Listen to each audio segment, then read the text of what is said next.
Hi there, so here we are down on the table, and I'm just moving a couple of things here to tidy up a bit because we've got a lot going on at the moment with various projects.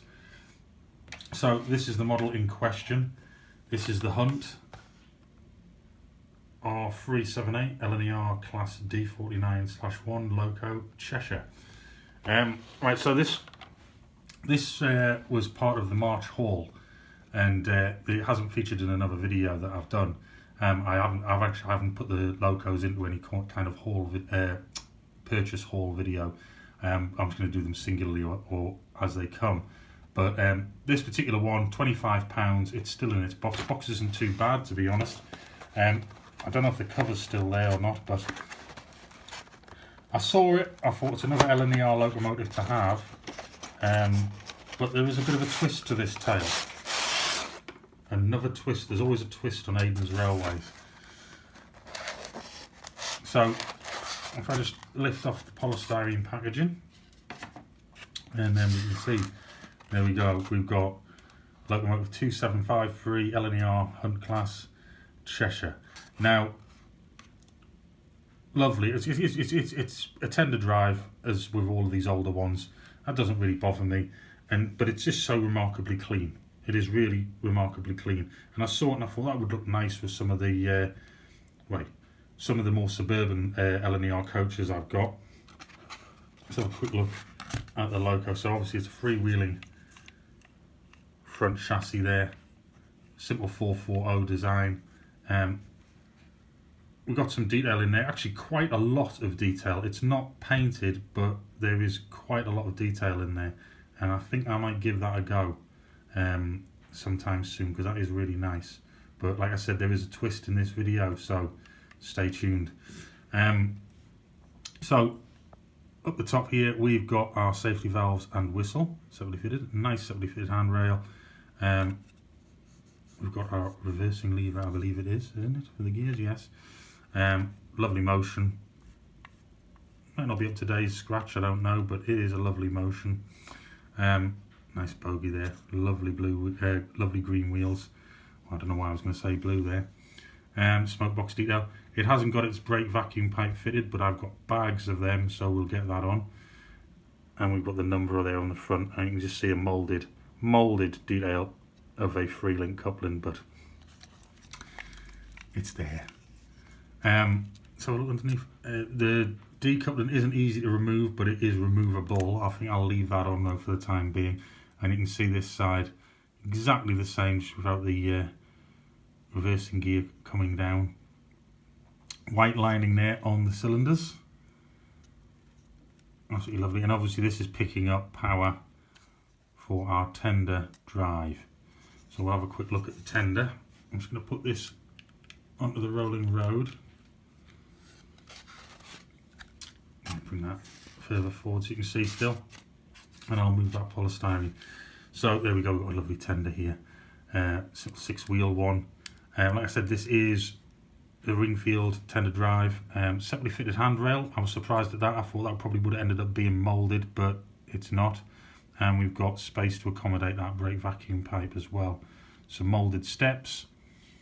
We've got plenty of detail on the back here. Now this tender really does have some weight to it, I've got to admit.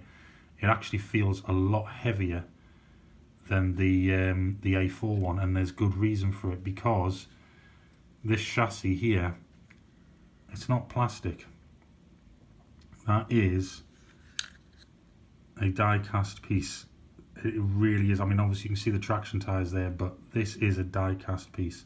And that coupling, that decoupling there, you can see, just going to unscrew, change it for something else if need be. I wasn't intending to, but I think I will. I think we'll just pop this off, and there you go. We've got a die cast chassis with two really quite monumental weights on top of this ringfield motor. That is something. That has got some real weight to it. I think this could potentially hold quite a bit. Out of curiosity, because this is the first time it's actually come out of the packaging, so to speak. If think we'll move. There we go. We'll move the rolling rod in the correct position.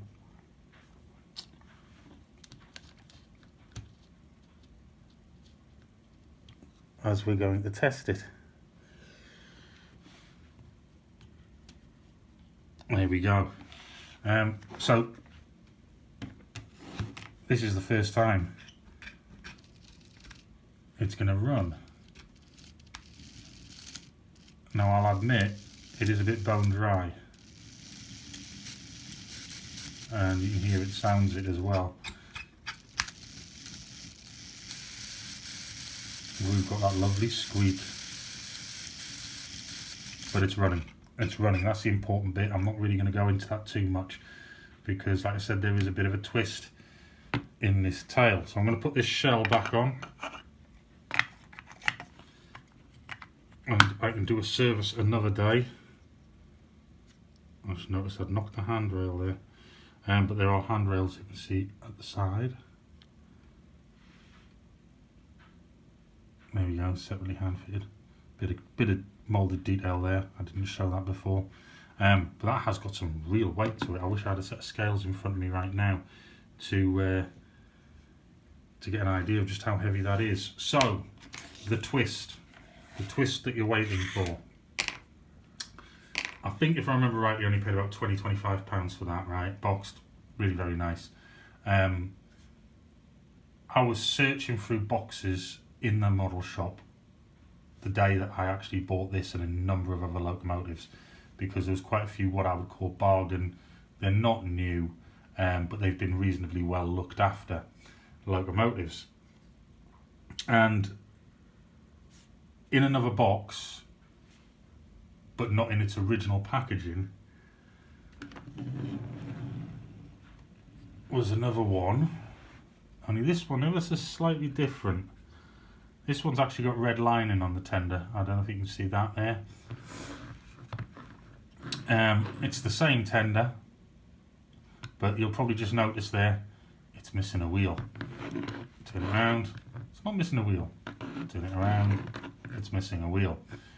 There we go. That was its fault. And as you can see here, just to prove, someone's put a smaller coupling there. You see, just changed it with that screw, but it's there. So, not bad shape, but it wasn't just the tender that was there. There was also the locomotive. Now, you're going to ask yourself, why have I bought the very same locomotive? Well, it wasn't boxed and it had a wheel missing, so I only paid, I think it was less than £20. I'm sure it was only around the £17–18 mark at most. And I thought, it just needs a wheel. Potentially people out there could argue, well, you could fix that, sell it on, probably get what I paid for the other one, maybe a bit more. I thought about that, and I suppose it's always a potential thing that I could do. However, I have been looking on the internet, and there are other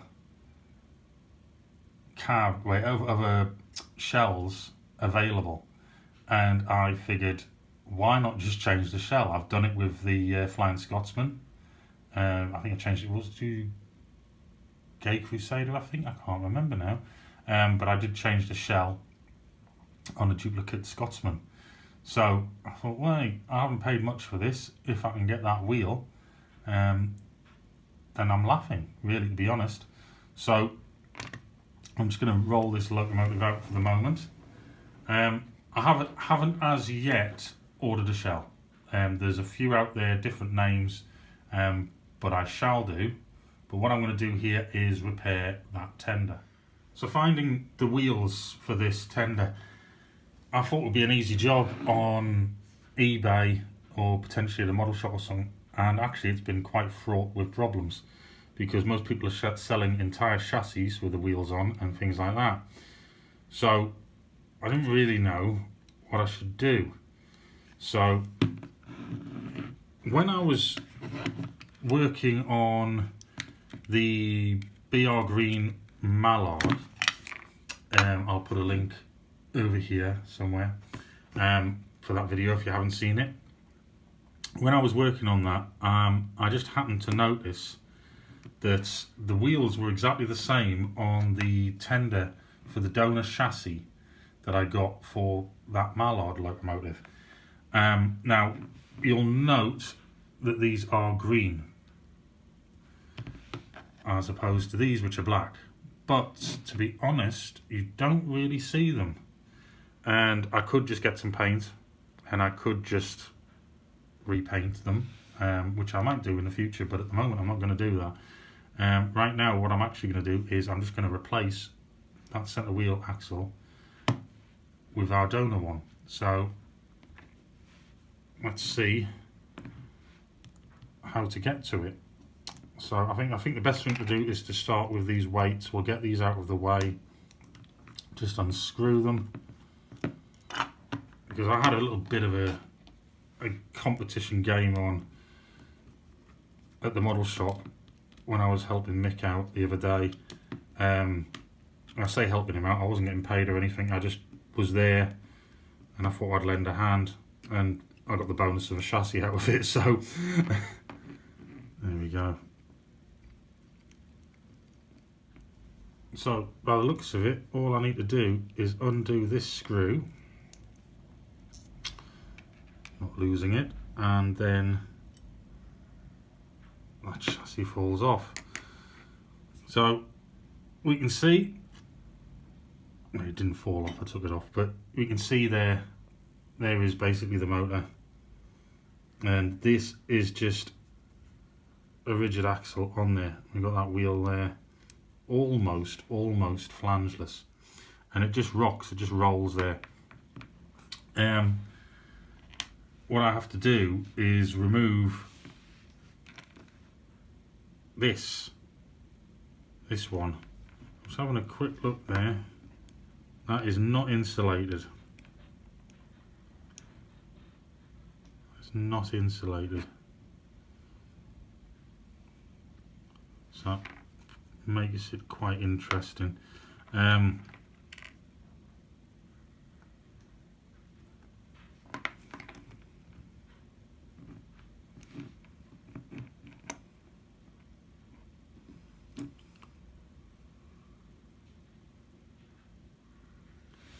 So what I'm actually going to do is, because I don't want to chance anything shorting out, there we go. All I've got is I've picked up the insulated one, the donor off that A4 tender at the model shop. I'm just placing it on. That's it, it's on there, and it's in place. It's exactly the same wheel diameter. I'm really not too fussed about anything else. I'm not worried about you know, it being black and the rest being green for the moment. For the time being, I am quite happy the way things are. So I'm going to place this back together, hopefully.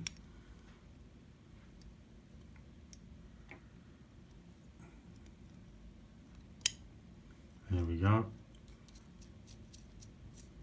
Straight back on, that's not going to fall off. Put this back in and do it back up.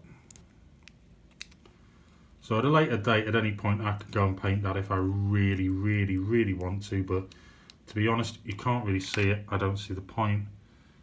There you go, that's the replacement one in there.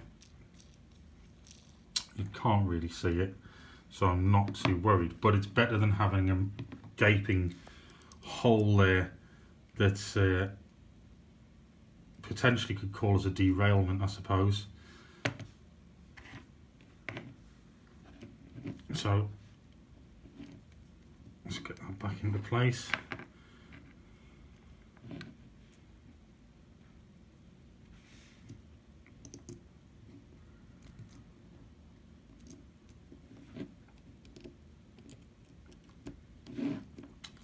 So now it's just a case of putting the weights back where they were,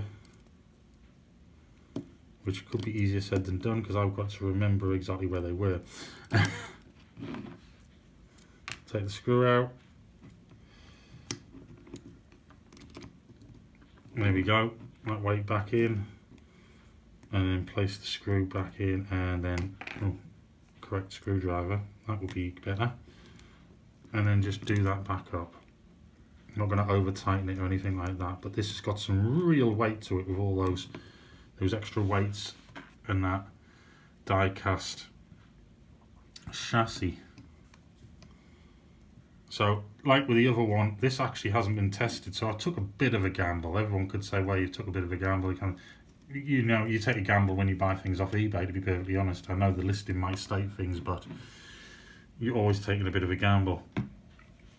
So just out of morbid curiosity, seems to be quite freewheeling, that.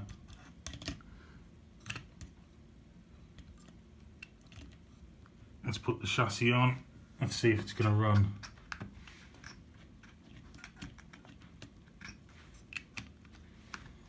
And it's not.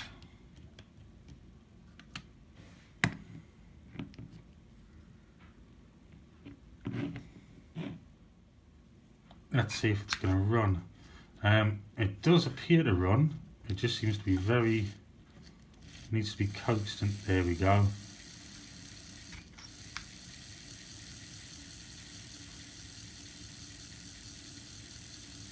It doesn't seem to be very fast at the moment, but obviously it hasn't been serviced, as in a bit of oil. Let's try it in the opposite direction. Coax it to go. And a lot of it actually could be the way I've got the rolling road wheels, to be honest.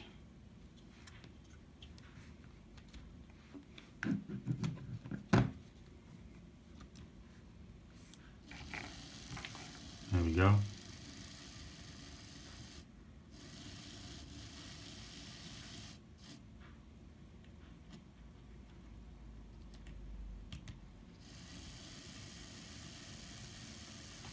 So this one could probably do with a bit of a service, but this is the one that we're going to use for changing the shell on the actual locomotive. So I think that's a bit of a bargain. It's a nice little project to have as well. I do like my projects, and this will be a good one. So let me know what you think. The loco's still running there. It is going. I'm going to give it a bit of an oil, and I'll probably give it a little bit of a clean as well. I will come back in another video once I've got the shell to replace on this one, and we'll do the replacement on it and have the two next to each other and run around the track. But if you like this video, give it a thumbs up. If you've got any questions, comments, things like that, put them in the comments bar, get in touch. I will respond to you. Might not do it straight away, but I will respond to you. Also, if you haven't subscribed, subscribe. Press that little bell notification, and as soon as I upload a video, you'll be told, and you'll be able to see it straight away, one of the first. But yeah, I don't think that was bad. Very cheap. Two locomotives. One at £25, say 25, I'm pretty sure, and one at about £18. So not really very much money at all. Pocket money, really, when you think about it, for two locomotives. And I reckon I'll be able to source a shell for about £5 to £7. Like I say, we'll come back in another video to do that. So not a bad little learner. I could, like you say, I could just service this up after fixing that wheel, and I could just sell it. But why, when you can have two same locomotives with different running numbers, especially on an LNER running day? So thanks for watching once again, and I'll see you again soon. Bye now.